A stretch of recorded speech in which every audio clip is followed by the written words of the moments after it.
Hopefully you will have noticed my series on the medicinal and spiritual benefits of plants.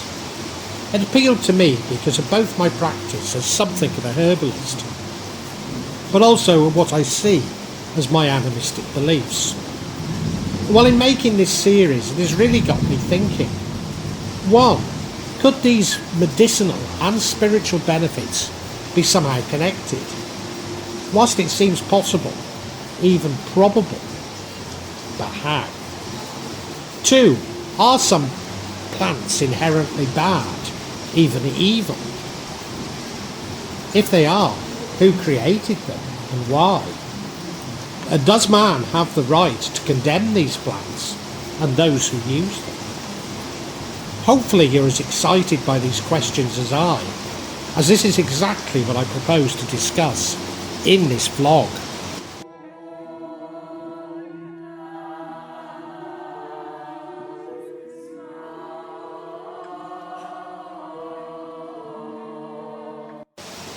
As I say, I'm something of a herbalist. Many of my neighbours in Java visit me as a cheap, free alternative to Western medicine. Most of what I recommend I grow in my garden and can give my neighbours a little of their prescription. Thus my focus is largely on Javanese plants, although I do recommend traditional Chinese herbs, which also tend to be popular in Indonesia. Despite being keen to locate my practice within local traditions, I had not realised how Western my overall approach has been. All too often I atomise the chemical components of the plants I use, seeing these as being the medicine itself, just as the pharmaceutical companies do when creating new medicines from traditional remedies. But could it be the combination of these chemicals which are important, more so than the individual effects? And many of you will be aware of the psychedelic plant, ayahuasca. But this is actually a combination of two plants. The stems of the Banisateropsis capi vine and the leaves of the Psychotria viridis shrub. Without this combination, the hallucinogenic effects simply don't occur. Well, this illustrates my thinking on the chemicals within individual plants, although I too regularly combine plants. Despite using Chinese remedies, which does treat the whole rather than the symptoms, as we do in the West, I have unfortunately focused on the symptoms. Again, this is an atomization of the problem, or in this case, medical condition. Despite distinctively understanding the need to focus on the whole person, my Western scientific training is so difficult to override. And thus I'm beginning to understand that some plants are beneficial with some medical conditions, and should not attempt to dissect this further. Simply learn what works best and when, but not dwell too much on how. What I'm beginning to understand is that the spiritual or magical properties of plants are linked to their medicinal use. So much of the magic I come across in Java uses plants as a part of the spell casting, often resulting in seemingly medical symptoms. Furthermore, the antidote, for want of a better description, is often another plant. In Java we take this a little further. That I grow these antidotes in my garden actually provides my family with a degree of protection from the plants used against us in spellcasting. That's right, we see our garden as giving us protection from black magic.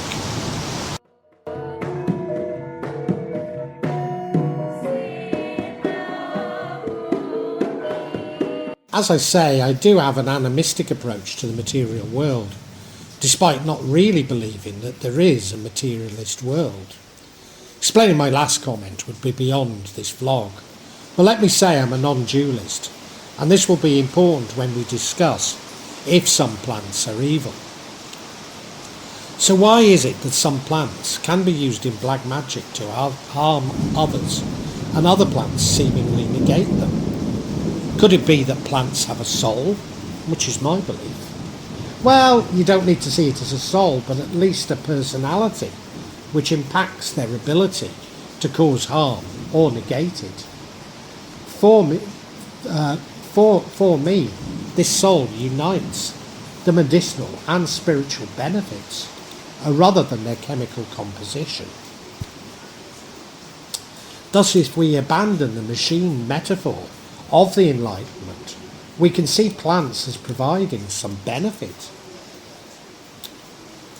to humans, and that these might include nutritious, medicinal and spiritual. This highlights the massive change in perspective that I have had, that we should use in response to plants as other living souls within our cosmos. Souls which we impact on and they impact on us, including our consciousness. And it is through this impact on our consciousness that they provide nutrition, healing and protection, rather than the mechanical effects of certain chemicals within them on specific parts of our bodies. This perspective is important as we move to considering if some plants are evil. Of course, you may not agree with me, nor take my animistic perspective, but the arguments become somewhat polarised, and, I would argue, seem to be constructed to demonise animism.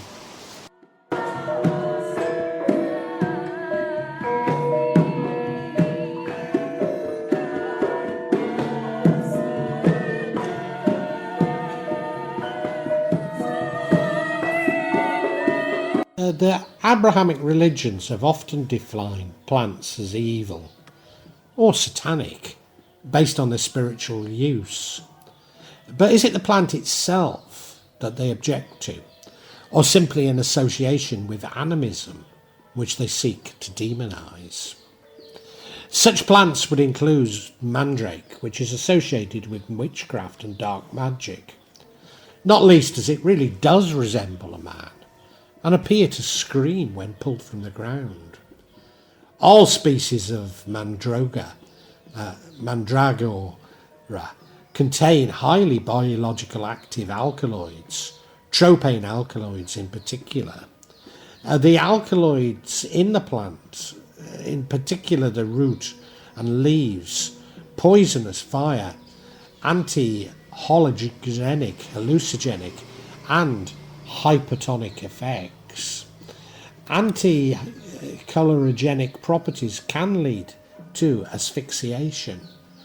People have been poisoned accidentally by ingesting mandrake root, and ingestion is likely to adverse effects such as vomiting and diarrhea. In medieval times, mandrake was considered a key ingredient in a multitude of witches' flying ointment recipes, as well as a primary component of magical potions and brews.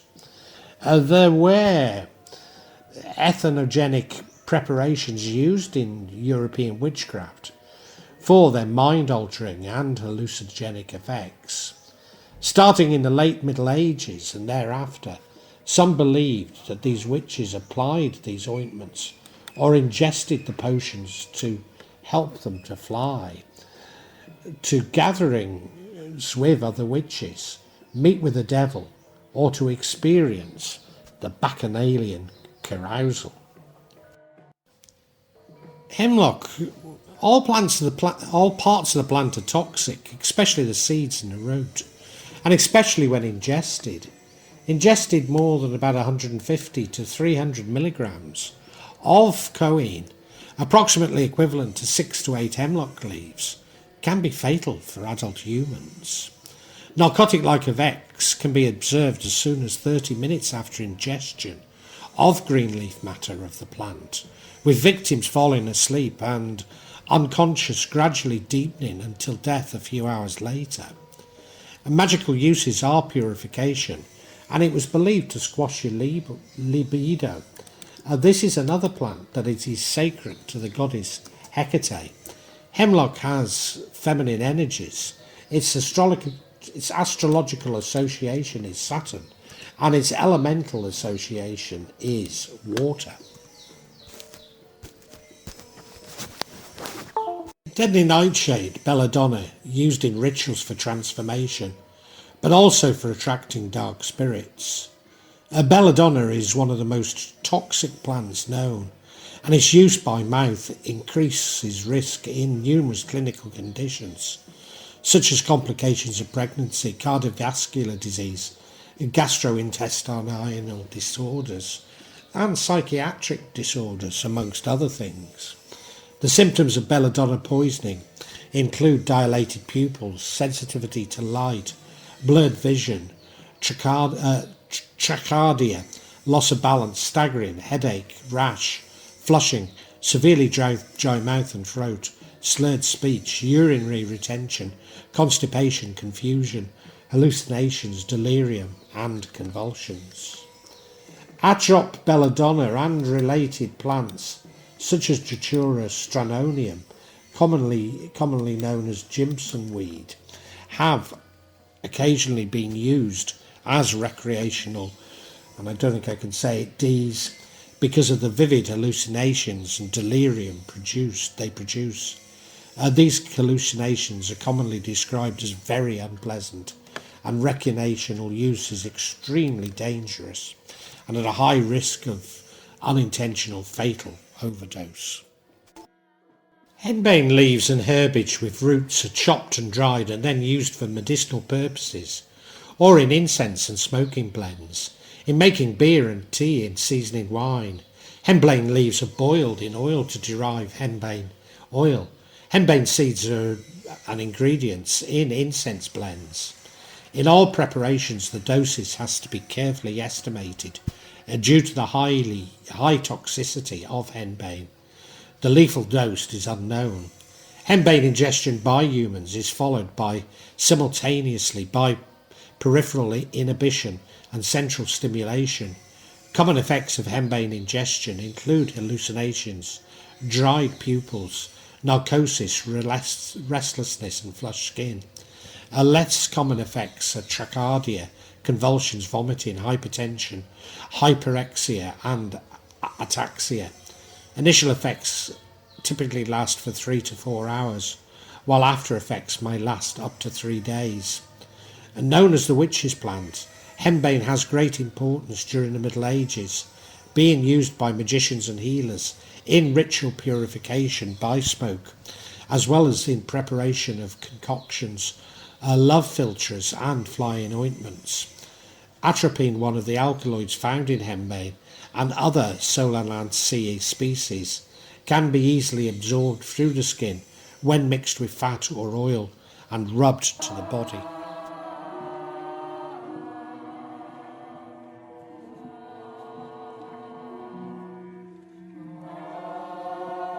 There are a large number of plants which are harmful or potentially harmful to humans, and I'll simply discuss a few. However, they are sometimes seen as evil, as you will appreciate when I develop these arguments. Jumping cholla, Chilindropontia fulgida, when brushed up against, will sink its barbed spines into unsuspecting animals. Sections of the plant will easily break off, and the animal will deposit the plant section miles away. Tropical stinging nettle, Utricea doyisa, spines along the leaves and other petioles contain mainly formic acid and histamine. When the leaves are brushed up against, they cause swelling, itching and irritation that can last days. Although maybe we should consider all nettles and thorns here. Stories of man-eating plants particularly flourished in the 1880s. Generally, an intrepid European in an unfamiliar place would encounter the plant and subsequently witness its carnivorous habit when a local stumbled into its grasp. The actual reality of carnivorous plants is less dramatic. Plants need nitrogen. In many places the soil is poor. They catch small creatures to provide that nutrient. Over 600 species of plants have evolved to consume insects and small creatures. At least 5 different groups independently developed these strategies. One such plant is the pitcher plant, a Nepheus sup, using nectar to lure your prey in and immobilize them with anesthesia-like chemicals. The machineal, sometimes known as the beach apple, or more accurately in Spanish-speaking countries as la manzanilla de muerte, which translates into the little apple of death, as an arbold as arbold de la muerte, tree of death. The sap, white and milky, is spectacularly toxic. It causes burn-like blisters upon any contact with the skin, and if you're unfortunate enough to have it in your eyes, temporary blindness is highly likely. The sap found throughout the tree, including the bark and leaves, so don't touch any of it. Poison tree Euphoria virosa, white milky sap, differs in toxicity based on the genus and species. Some are very poisonous, while others will just irritate your skin ever so slightly. While pregnant, cows chew on western juniper. They often lose the fetus that they're carrying. Ranchers already knew that a different conifer, ponderosa pine, posed a danger to their cows. In the 1920s, cattle farmers had started wondering if these towering evergreens were causing abortions.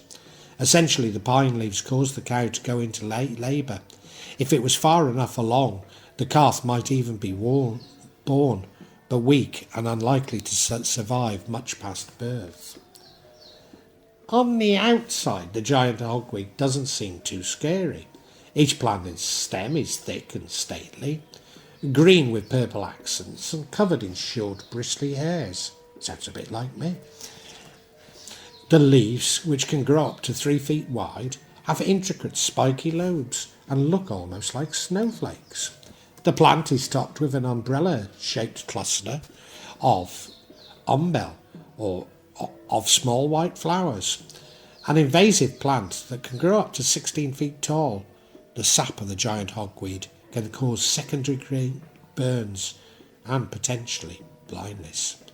Plus it's sneaky, resembling a number of less harmful plants.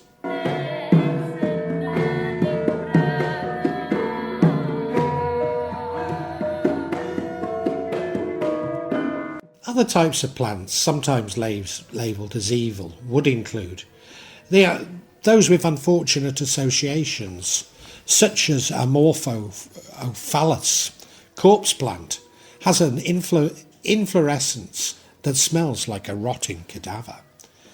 There has long been an association of yew trees in churchyards.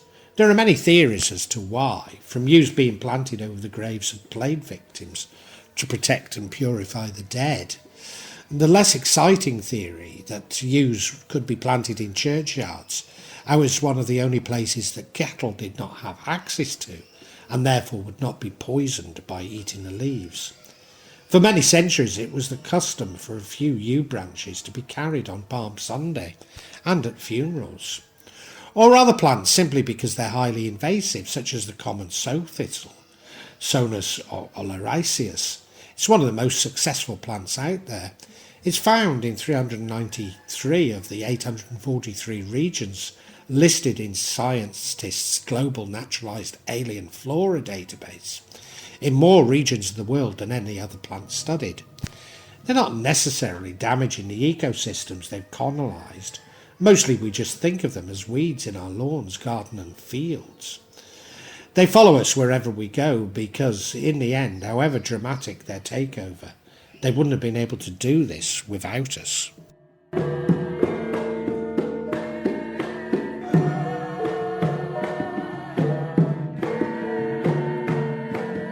Perhaps you share my scepticism.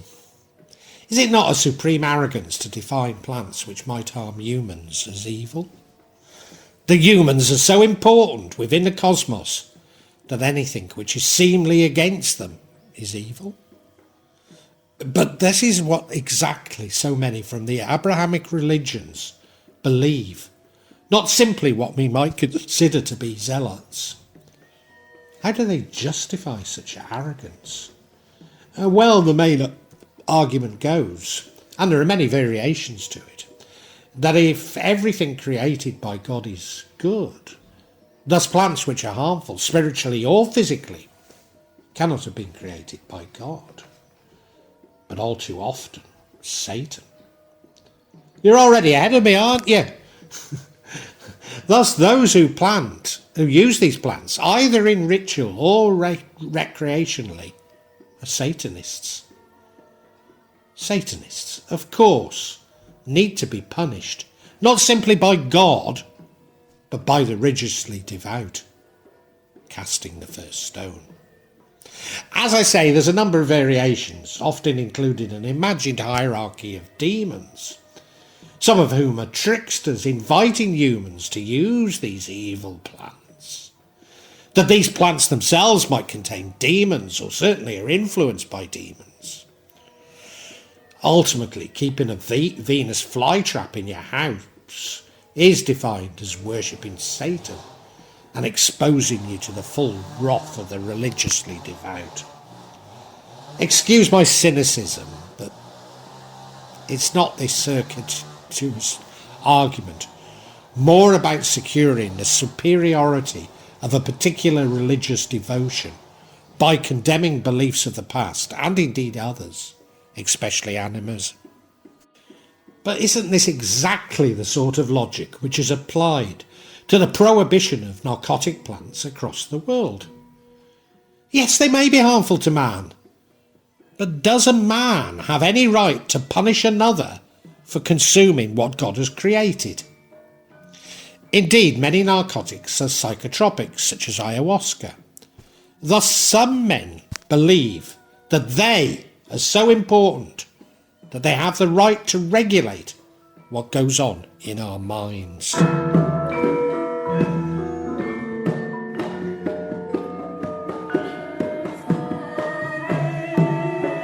Returning to the argument about securing the superiority of a particular religious devotion by condemning beliefs of the past, especially animism, is this not already extended into many other behaviours? When I talk of jinn, religiously devout all too often accuse me of sihr, and indeed shirk. That is polytheism, the exact argument being too illogical to be worth repeating. Again, this is really an act of demarcation, suggesting that my accusers are true Muslims and that by default I cannot be. But for me, Islam is about acceptance and tolerance, and only Allah has the right to make such judgment. Just as keeping a Venus flytrap escalates to Satan worship, so does the mere mention of jinn follow a ridiculous escalation.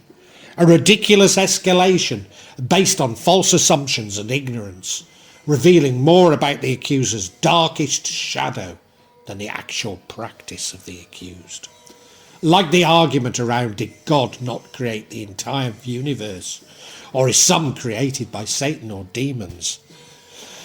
The same argument is often used regarding jinn. Religiously conservative Muslims love to quote from English translations of Al-Quran to defend their authoritarianism. But for once, Al-Quran is unequivocal that Allah made jinn to worship him. The only uncertainty in Al-Quran is, are jinn, like everything else in the universe, neither good nor evil, or are they actually evil? It should be apparent that as a non-dualist, I do not seek to define God, nor the devil, good and evil, simply to venerate the creator of the entire cosmos. Just like people, the cosmos is neither good nor bad, but it does seek balance. It is this act of balancing that can seemingly have negative effects on humans. But if we understand we're simply a part of the universe, we must submit to this natural balance and not attempt to control it, nor indeed attempt to control the behaviour of others, simply because it conflicts with our beliefs.